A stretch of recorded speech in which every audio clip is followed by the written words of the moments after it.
Assalamualaikum warahmatullahi wabarakatuh. Kami dari kelompok 9 ingin mempresentasikan mengenai audit fungsi sistem kepastian mutu. Sebelum kami mulai, perkenankan kami terlebih dahulu untuk memperkenalkan diri. Perkenalkan, nama saya Dwi Anggraini dengan NIM 2022 01 02 032. Nama saya Nadita Ersa Aurin Alamsyah dengan NIM 2022 01 02 092. Saya Aleta Kevina Putri dengan NIM 2002 01 02 054. Oke, next slide. Materi pembahasan yang akan dibacakan oleh saya sendiri, Nadita Ersa Aurin Alamsyah dengan NIM 2022 01 02 092. Yang pertama ada pengertian audit manajemen kepastian mutu, yang kedua ada manfaat audit manajemen mutu, yang ketiga ruang lingkup audit manajemen mutu, yang keempat prinsip audit manajemen mutu, yang kelima strategi pendekatan audit kepastian mutu, dan yang terakhir ada strategi meningkatkan nilai tambah. Next slide. Pengertian audit manajemen kepastian mutu menurut The International Standard for Terminology in Quality Management ISO 8402, audit mutu adalah pemeriksaan sistematis dan independen untuk menilai apakah aktivitas dan hasil mutu sesuai dengan rencana, dapat diterapkan secara efektif, dan mendukung pencapaian tujuan. Auditor menilai kesesuaian terhadap standar sistem mutu serta mengidentifikasi peluang perbaikan. Audit sistem kepastian mutu adalah proses sistematis, mandiri, dan terdokumentasi untuk memperoleh bukti objektif dan menilainya secara objektif untuk menentukan sejauh mana kriteria audit yang telah dipenuhi. Audit ini dirancang untuk menilai aktivitas, praktik, atau kebijakan perusahaan untuk menentukan apakah perusahaan memiliki kemampuan untuk memenuhi standar kualitas yang telah ditetapkan dalam operasinya. Next slide. Ada manfaat audit manajemen kepastian mutu. Audit dirancang untuk salah satu atau lebih dari tujuan berikut. Yang pertama, memfasilitasi evaluasi kinerja sistem kontrol dan prosedur penjaminan mutu. Yang kedua, meyakinkan bahwa institusi akuntabel terhadap mutu dan standar yang telah ditentukan, meningkatkan kemampuan institusi untuk memprioritaskan lingkup tertentu dan memfasilitasi pengambilan keputusan. Yang keempat, memudahkan institusi untuk memberikan tanggapan lebih baik terhadap persyaratan yang diminta audit mutu eksternal serta untuk menilai mutu. Dan yang terakhir, menyediakan sarana untuk identifikasi cara kerja yang baik untuk disebarluaskan. Next slide, manfaat audit manajemen kepastian mutu sebagai berikut: menilai ketaatan terhadap prosedur pengendalian mutu dan standar program mutu, menilai proses pengembalian keputusan untuk keabsahan. Yang ketiga, menilai karakteristik mutu suatu produk, serta proses yang berkaitan dengan spesifikasi dari pelanggan atau pendesain melalui pengendalian dari inspeksi reguler. Yang keempat, memperbaiki efektivitas dari program manajemen mutu. Yang kelima, mengeksplorasi penyebab kerusakan, keluhan pelanggan, dan masalah lain. Dan yang terakhir, memperoleh sertifikasi normal dari program manajemen mutu. Next selanjutnya, dari slide akan dijelaskan oleh rekan saya Dwi Anggraini.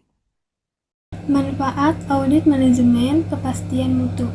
Audit dirancang untuk salah satu atau lebih dari tujuan berikut. Pertama, memeriksa kesesuaian atau ketidaksesuaian unsur-unsur sistem mutu dengan standar yang telah ditentukan. Yang kedua, memeriksa keefektifan pencapaian tujuan mutu yang telah ditentukan. Yang ketiga, memberi kesempatan teraudit memperbaiki sistem mutu. Yang keempat, memenuhi syarat-syarat peraturan atau perundangan. Ruang lingkup audit manajemen mutu. Yang pertama, internal dan eksternal. Audit eksternal dilakukan oleh orang luar terhadap perusahaan. Hasil audit sering dibagi oleh perusahaan yang diaudit dan pelanggan yang melakukan audit. Yang kedua, sistem, produk, proses, lokasi, dan organisasional. Audit ini mensyaratkan keahlian teknologi auditor, garis dasar atau baseline, dan regular. Baseline audit biasanya lebih menyeluruh dan intensif. Regular audit dapat diperluas dengan audit khusus atau audit ad hoc dengan alasan kerusakan yang banyak. Perubahan-perubahan dan ketersediaan sumber daya. Yang ketiga, khusus dan komprehensif. Audit khusus atau special audit adalah terbatas. Audit komprehensif atau comprehensive audit mencakup area-area lain seperti akuntansi, operasi, dan pemasaran. Prinsip terkait dengan auditor. Yang pertama, kode etik sebagai dasar profesionalisme. Auditor harus menjunjung tinggi kode etik, memiliki integritas, dapat dipercaya, menjaga kerahasiaan, dan mampu bersikap objektif serta berpendirian. Yang kedua, menyajikan hasil yang objektif dan akurat.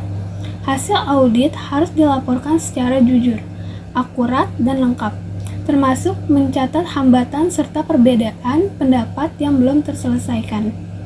Yang ketiga, profesional, memiliki kompetensi sebagai auditor. Auditor harus memiliki keahlian dan pengetahuan yang memadai untuk melaksanakan audit secara efektif. Slide selanjutnya akan dibacakan oleh Aleta. Strategi pendekatan audit kepastian mutu atau model PDSA. Pertama, perencanaan audit. Tahap awal audit dimulai dengan mengidentifikasi tujuan dan sasaran organisasi. Auditor menyusun perencanaan dengan menjawab unsur 5W+1H, yaitu siapa, who, apa, what, di mana, where, mengapa, why, kapan, when, dan bagaimana, how, yang berkaitan dengan objek audit. Kedua, pelaksanaan audit. Audit dimulai dengan pertemuan pendahuluan bersama pihak terkait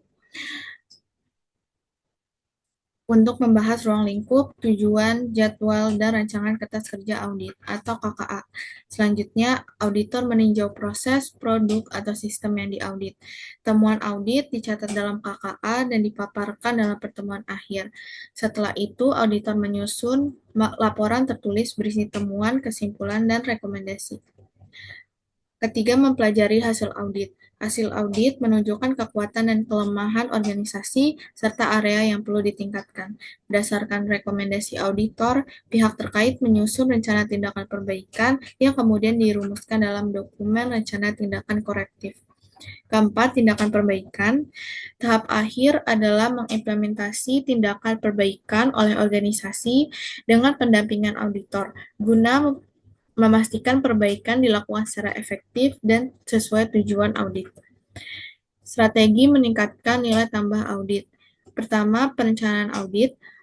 Pahami harapan dan budaya organisasi, perhatikan masalah dari audit sebelumnya, analisis resiko sektoral dan spesifik organisasi, tinjau regulasi yang relevan, bentuk tim audit yang kompeten, dan atur waktu audit yang efisien. Kedua, teknik audit.